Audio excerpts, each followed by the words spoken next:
Heel striking. Here he is, heel striking, running barefoot. You can absolutely be a heel striker barefoot, and you can absolutely be a forefoot striker wearing a shoe. Absolutely, no problem whatsoever. Okay, it's how you train yourself.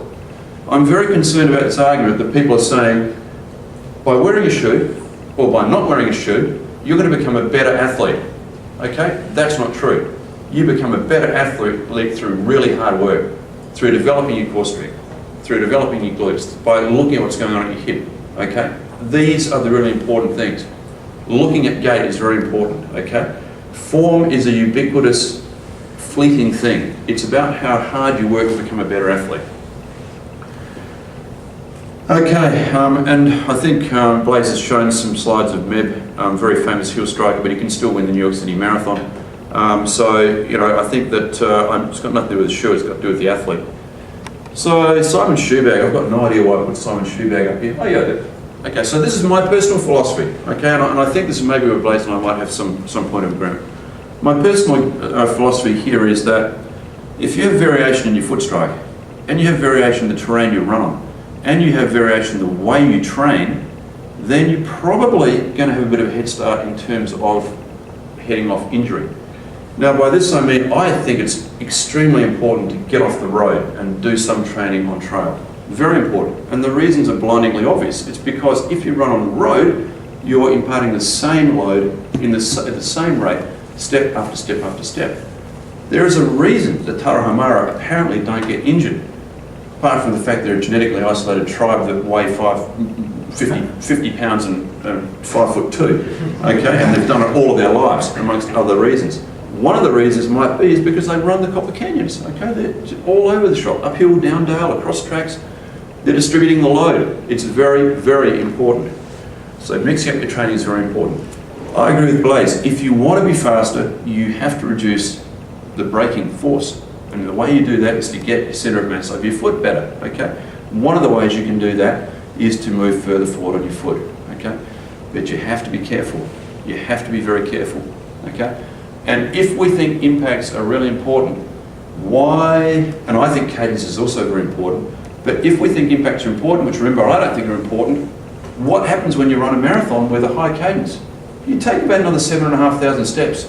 So if impact's important, it's another 7,500 cumulative impacts. Would that be bad for you? Darn right. But it's not, because impacts don't matter. Okay?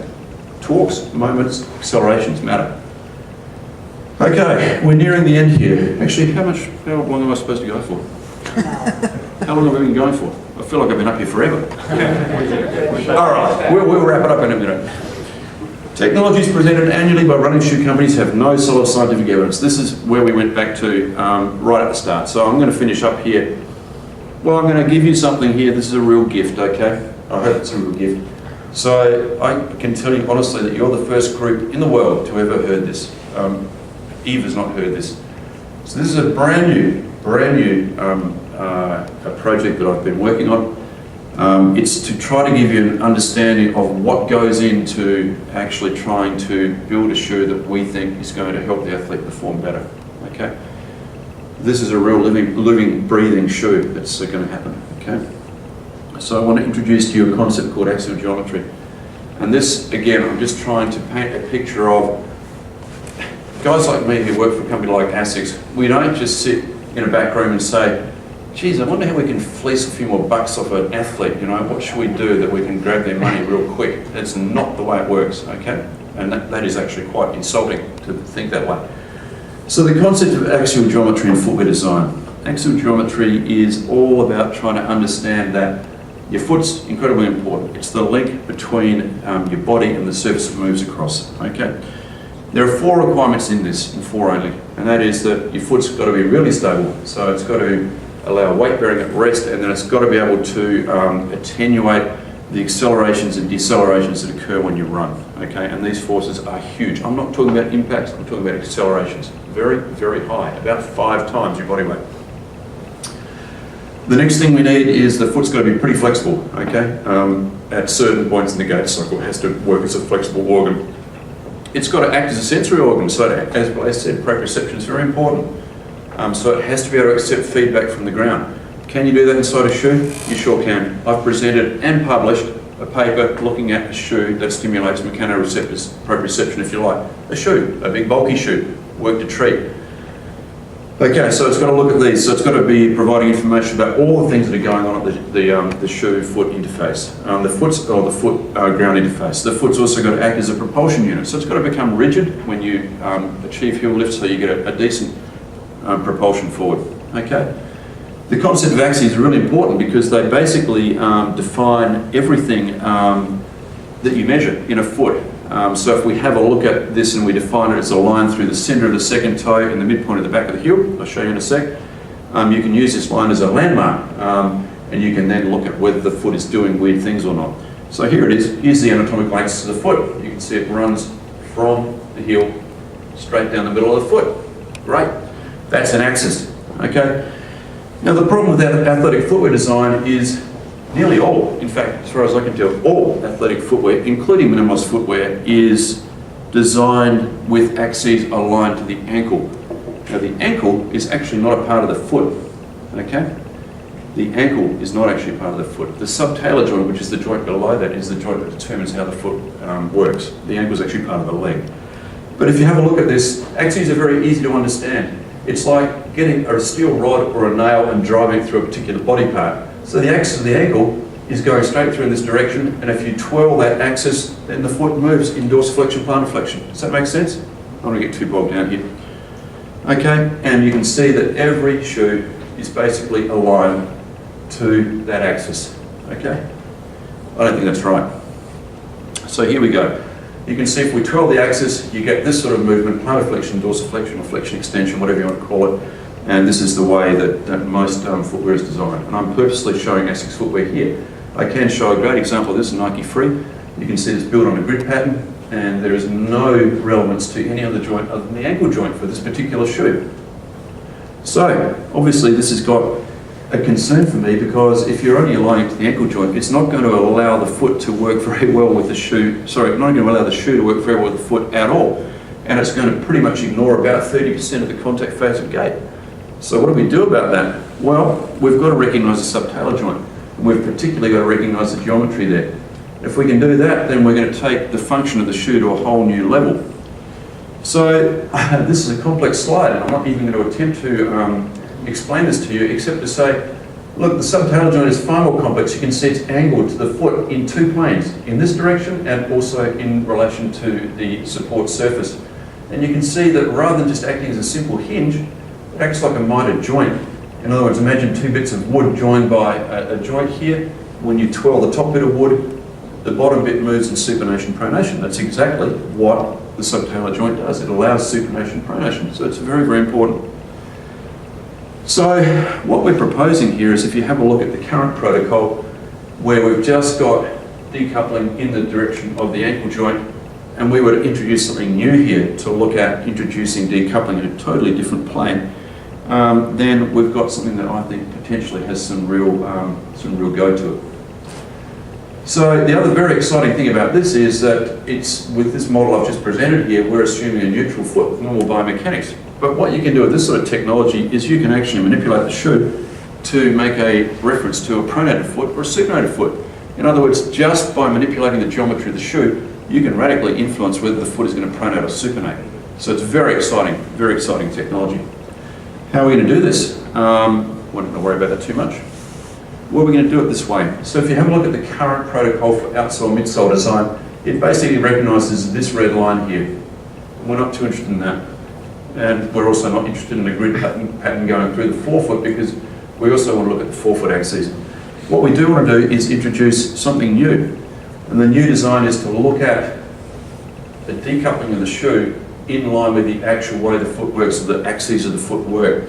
Okay, and by doing that, we can also introduce a third feature here, where we can build a shoe that's decoupled specifically for a pronator. So it's designed to react with that particular load from the pronator.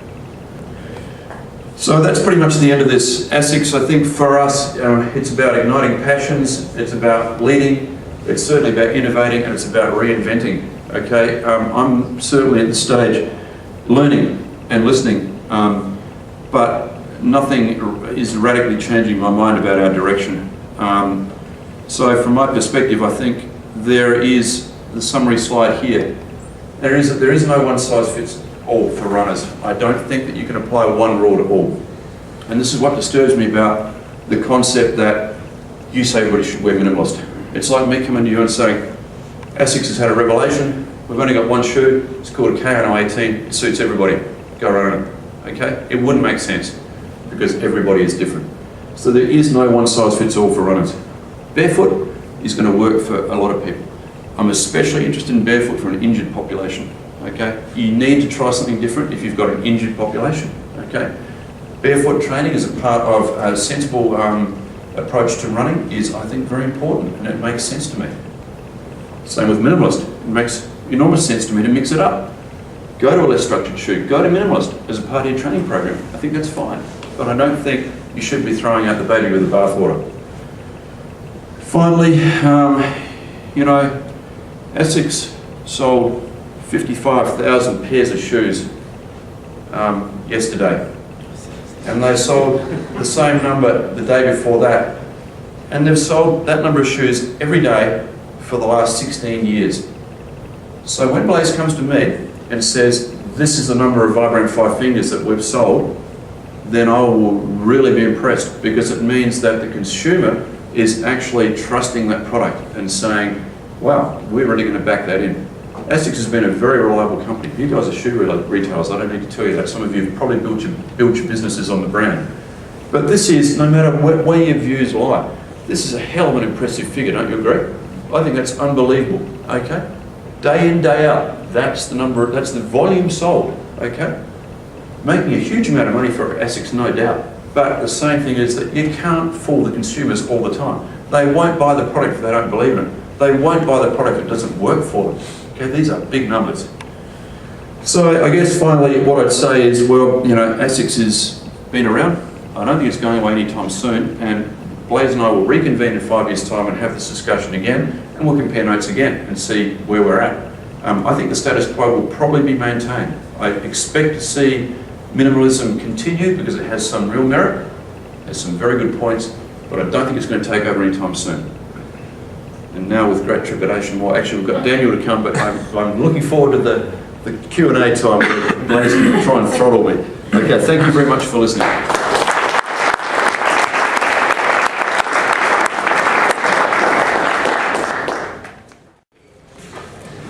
I think it's really nice of Simon to name the new shoe after Blaze.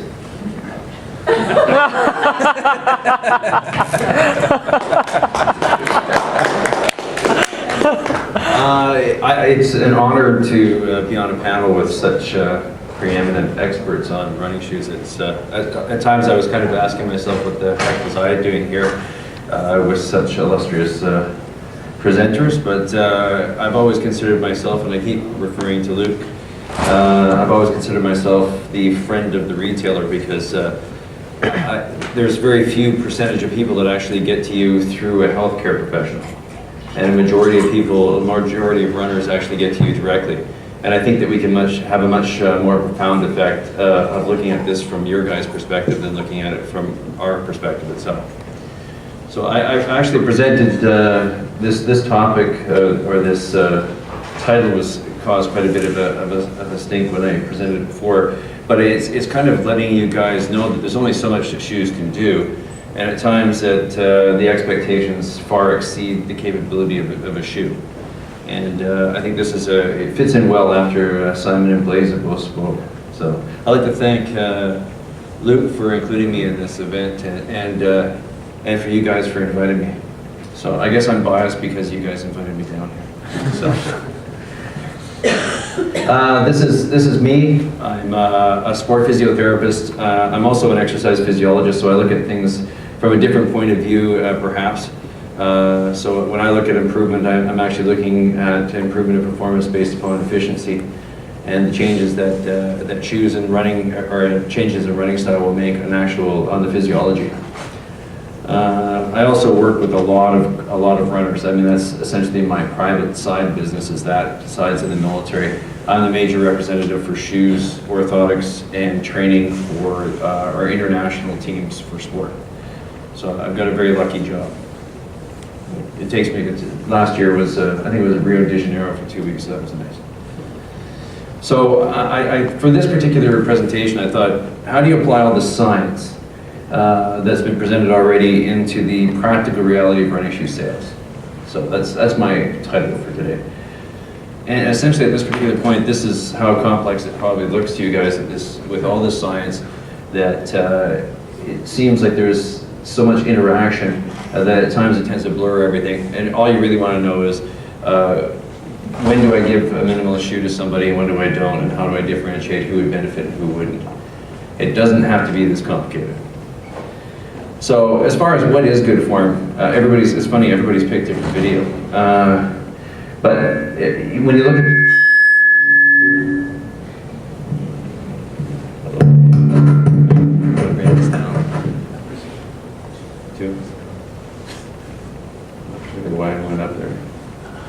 So when you watch good runners, there is a consistent style. And there's a question of why we wouldn't want that style to be available to all of our runners, even the guys that are running for the very first time. Why are we not taking the time to actually teach them how to be able to run correctly? Instead of having a huge discussion based upon shoes, why are we not having a discussion of why running form is not a much more topical issue? And I think that's exactly where I go with this. Is a particular, through this conversation, this is the uncontrolled variable. The person themselves. And I think Simon was alluding to this fact that you have to look at each individual as an individual, and that your response to them will be based upon their ability to perform. But this discussion seems to be the fact that you can't possibly change their form. He's a heel striker.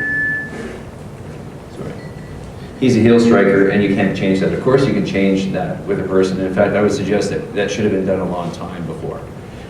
The actual time spent on actually improving the form would make a big difference. So this is a fellow in my lab. And at this particular point, he's complaining of all kinds of different issues. And we'll go back to him later. So when you ask, can you actually heel strike in minimalist shoes? This are a pair of, obviously, of Kinveras. And you can clearly see that this fellow heel strikes. The top is his left foot, the bottom is his right. And you notice that his right significantly heel strikes compared to his left. And it's not because they're different shoes. Then if you look at this gentleman in barefoot, it's almost an identical reaction. There's a significant difference between his right foot and his left foot. And guess what side all those problems are? One of them is the answer. Because of the fact that you can't really tell which side it's going to be on. All we know is there's a large difference in his biomechanics between one side and the other. So it'd be very cautious about what you're going to do based upon the fact that the shoe is going to fix everything. And I don't think it does. And I think it's too simplistic. There's a whole bunch of other questions that should be asked is, can't you run on midfoot in traditional shoes? Of course you can. Do you need to change to minimalist footwear to change your running style? No, you don't have to. You can actually teach them to run just about, you can teach them to run this way in Oxford if you want. Is it the shoes or the change in the running style that leads to injury, and if so, why? That's really the cool question, I think, I think it has to do with the fact that you're changing the running style. It has much less to do with the fact that you're changing the shoe type. And can you predict who is going to respond positively to minimalist shoes? And there should be a second one, and to a change in running styles.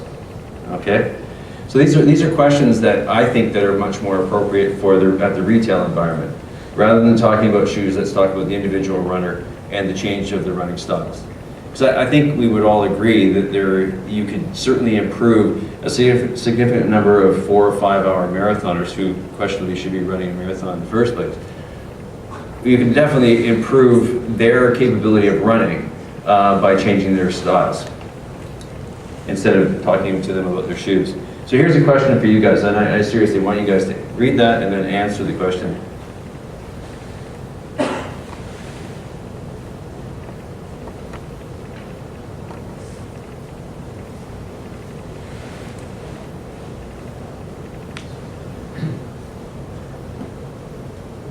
Okay, who's going to give me an answer? I think overwhelmingly most of you would say that they're unilateral, right? Most people have unilateral problems. Is that correct? Anybody argue with that? What do you mean by unilateral? Only on one side. One side. Yeah. So how could it be related to changing the running style on both feet or changing their shoes to the same shoe on both feet that they end up having left-sided or right-sided unilateral problems? Because the variable is the individual. They either have a pre-existing injury or they're incapable of handling the stress through that particular tissue itself, usually because of the fact you'll find an asymmetry. An asymmetry is completely separate whether you pick the shoe or not.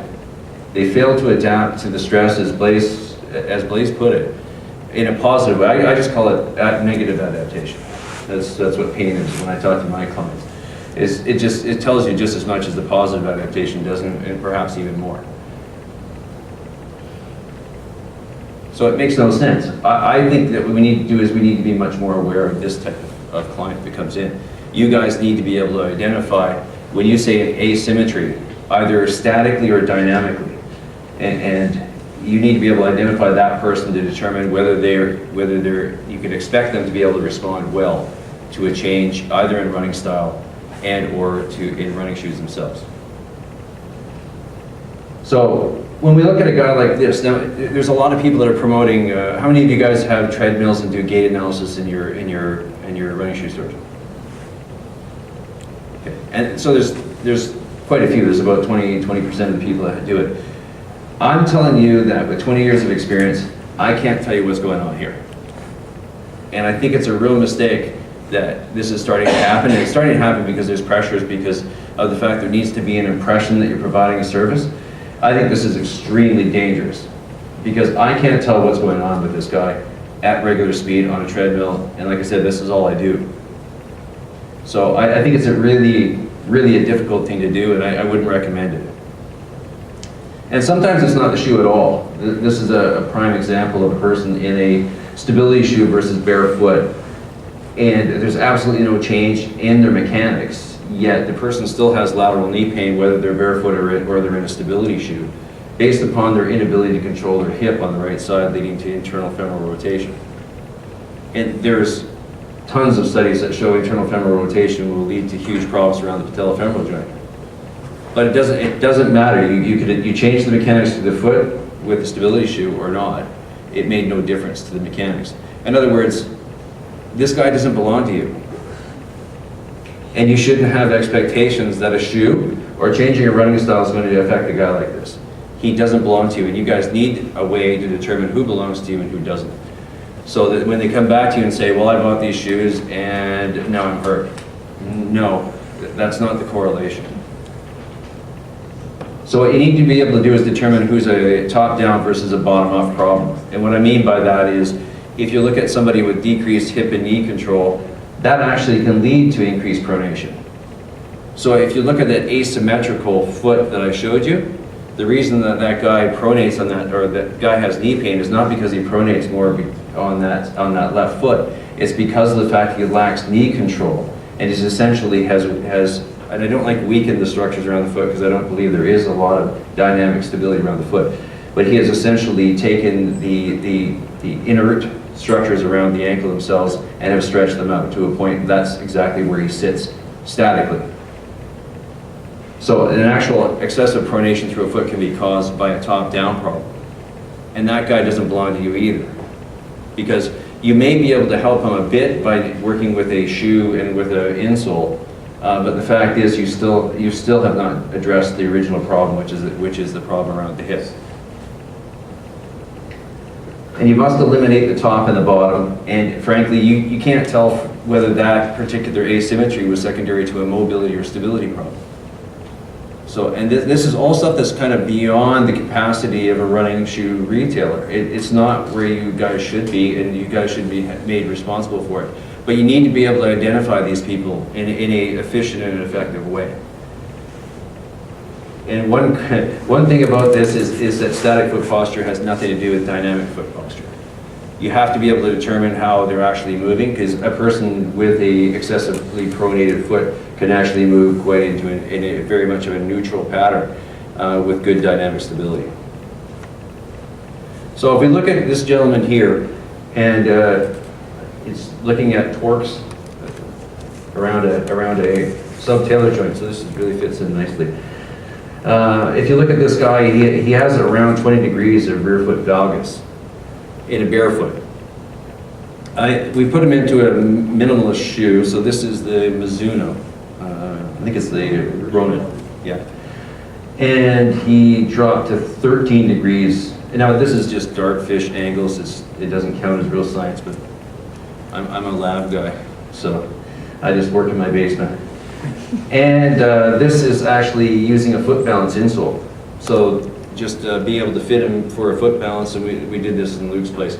And he drops to about 8 or 8.8 degrees. What difference did this make to this gentleman? Huge, huge. It made a difference, but he's not in a stability shoe, and he's not in a motion control shoe, but he is in what we would consider a minimalist, I would consider a minimalist transition shoe. And this is, the terminology of transition shoe, as Luke and I have been working on this for 2 years, is the fact that there are certain populations that you cannot go directly from A to B. Sometimes you have to be able to make a trip in between, and they have certain mechanics or certain predisposition, or let's say like Blaise alluded to, the inability to be able to adapt in a positive manner to the stresses associated with going all the way to a full minimalist. You can actually move them to a transition shoe, and over a period of 6 months or a year, they basically can wear out that shoe and then be able to transition again, if they need to. But you've already moved them significantly lower to the ground. You've actually provided them much more stability by being lower to the ground, and you've made a huge difference to the angles around the sub-tailor joint, which I think makes a huge difference to what happens through the foot. As a person who did a lot of studies on orthotics in the Canadian military, I find that the biggest problem around runners is what we refer to as a fixed forefoot varus with a rear foot instability. Those forces are extremely hard to control no matter what, and it's a very difficult. That's the guys that no matter what shoe you give them, they don't get any better. But they don't really belong to you. So if I do a running assessment in my place, and this is the point I'm trying to get across, this needs to be effective and efficient way for you guys to be able to identify it within the running store. This is the things that I have to go through in my mind. So I'll do a posterior lateral view shot and barefoot. I want to know if there's a difference in their mechanics when we take the shoes away and we don't. I look at horizontal displacement, dynamic foot control, lower quadrant patterning, and foot contacts. We look at cadence with and without, and I'm also at the same time I have them hooked up completely to VO2 monitor, and I also have them hooked up to heart rate monitors at the same time. So I want to know whether they actually, by changing them around, do they actually become more physiologically efficient with it. Now, you can't do that kind of stuff, but you can benefit from me doing it for you for so long. What I find is it's really simple. I tend to move to a shoe first, and that's recognizing their static and their dynamic stability, and realizing what a logical step is to be able to bring them to a lighter shoe, at least somewhere down the paradigm themselves. I rarely recommend orthotics, but if I do, because some people do need them because of the torque around the sub-tailor joint in particular, and if they have a fixed forefoot varus, some forefoot support, I generally will stick with a soft orthotic because again, I think it may be more proprioceptive than it has anything else to do with actually controlling the foot. I generally will work with a foot balance orthotic, and I work a lot with cadence because I do believe that cadence makes a huge difference to them, and I work a lot with Polar with my guys, or if they have a Garmin, I just get them to buy a foot pod because I don't want them running to music, and I don't want them trying to run with a cadence meter on. Instead, what I try and do is get them to be able to look at their watch periodically and tell them exactly what their cadence is.